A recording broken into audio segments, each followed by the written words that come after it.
Hello बच्चों, आइए प्रश्न को पढ़ते हैं। एक समबाहु त्रिभुज का केंद्रक मूल बिंदु है और एक भुजा का समीकरण x प्लस में y माइनस में 2 बराबर 0 है। उस त्रिभुज का एक शीर्ष है। इसके लिए हमें 4 विकल्प दिए गए हैं। पहले विकल्प है -1, दूसरा विकल्प है 2, तीसरा विकल्प है -2, -2, चौथा विकल्प है 2, -2। सबसे पहले हमें इस प्रश्न की मुख्य अवधारणा को समझना होगा। यदि हमारे पास एक समीकरण है ax प्लस में by बराबर में c और यह एक रेखा का समीकरण है और हमें यहाँ पर अंतःखंड रूप में लिखना है, तो हम कैसे लिखेंगे? हम इसे लिखते हैं कुछ इस प्रकार कि c से हम दोनों ओर भाग दे देंगे, तो यह हो जाएगा हमारा यहाँ पर c बटे में a और फिर प्लस में यह हो जाएगा y बटे में c बटे में b और ऐसे ही यह हो जाएगा 1। तो हम कहेंगे यहाँ पर x अंतःखंड है हमारा यहाँ पर c बटे a, y अंतःखंड है हमारा यहाँ पर c बटे b तथा इसके अतिरिक्त हम यहाँ पर क्या प्रयोग में करेंगे? हम जानते हैं यदि हमारे पास एक त्रिभुज है, ये है,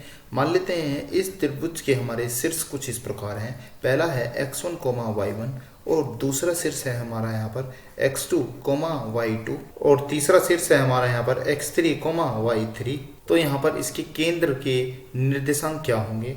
तो केंद्रक के निर्देशांक यहाँ पर होंगे हमारे पास x1 प्लस में x2 प्लस में x3 और बटे में कितना? बटे में यहाँ आ जाएगा हमारा 3।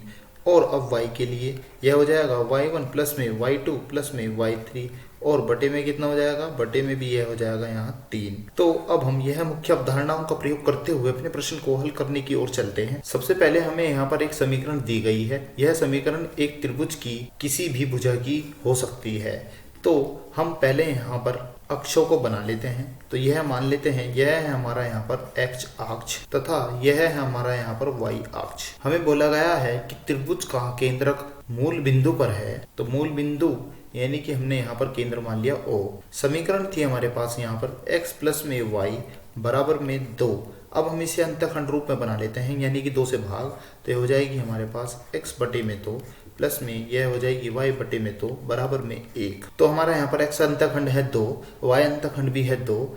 तो यह रेखा ऐसे होगी और यहाँ पर है हमारा यह 2, 0 और यहाँ पर है हमारा यह 0, 2। हमें प्रश्न में बताया गया है कि यह जो हमारे पास समीकरण है, यह समीकरण त्रिभुज की एक भुजा की समीकरण है। मान लेते हैं त्रिभुज का तीसरा शीर्ष हमारा यहाँ कहीं है। अब इन्हें हम आपस में मिला देते हैं। तो यह भी हमने यहाँ पर आपस में इन्हें मिला दिया। यह था इसका केंद्र, यानी कि जिसे हमने नाम दिया है यहाँ पर O। अब इसे हम नाम दे देते हैं। यह है A, यह है हमारा B और यह है हमारा C। तो हमें यहाँ पर A के निर्देशांक ज्ञात करने हैं। मान लेते हैं निर्देशांक को h, k और O का केंद्र का सूत्र क्या होगा? तो O का केंद्र का सूत्र यहाँ पर होगा हमारे पास, जो कि हमें दिया गया है यहाँ पर 0, 0।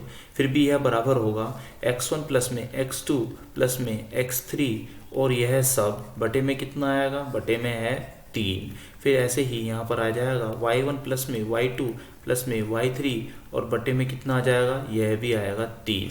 अब हम देख रहे हैं कि हमारा x1 कितना है। x1 मान लेते हैं यह h है, यह x2 और यह है हमारा यहाँ पर x3। तो लिख लेते हैं यह सब, यानी कि यह है हमारा यहाँ पर h प्लस में यह है 0 प्लस में यह हो जाएगा 2 बटे में कितना? बटे में 3। ठीक इसी प्रकार हम यहाँ पे लिख लेते हैं y1 कितना है? y1 है यहाँ पर हमारा k, y2 यानी कि 2, फिर यह y3 यानी कि 0 बटे में कितना? 3 बराबर में कितना है? बराबर में है यह है हमारा 0, 0।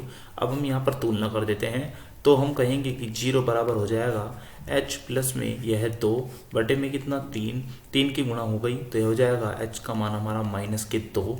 अब ऐसे ही हम यहाँ पर तुलना करके k का मान निकाल लेते हैं। तो यह हो जाएगा हमारा k प्लस में 2 प्लस में 0 यानी कि सब हो गया k प्लस 2 बटे 3 बराबर में कितना? 0।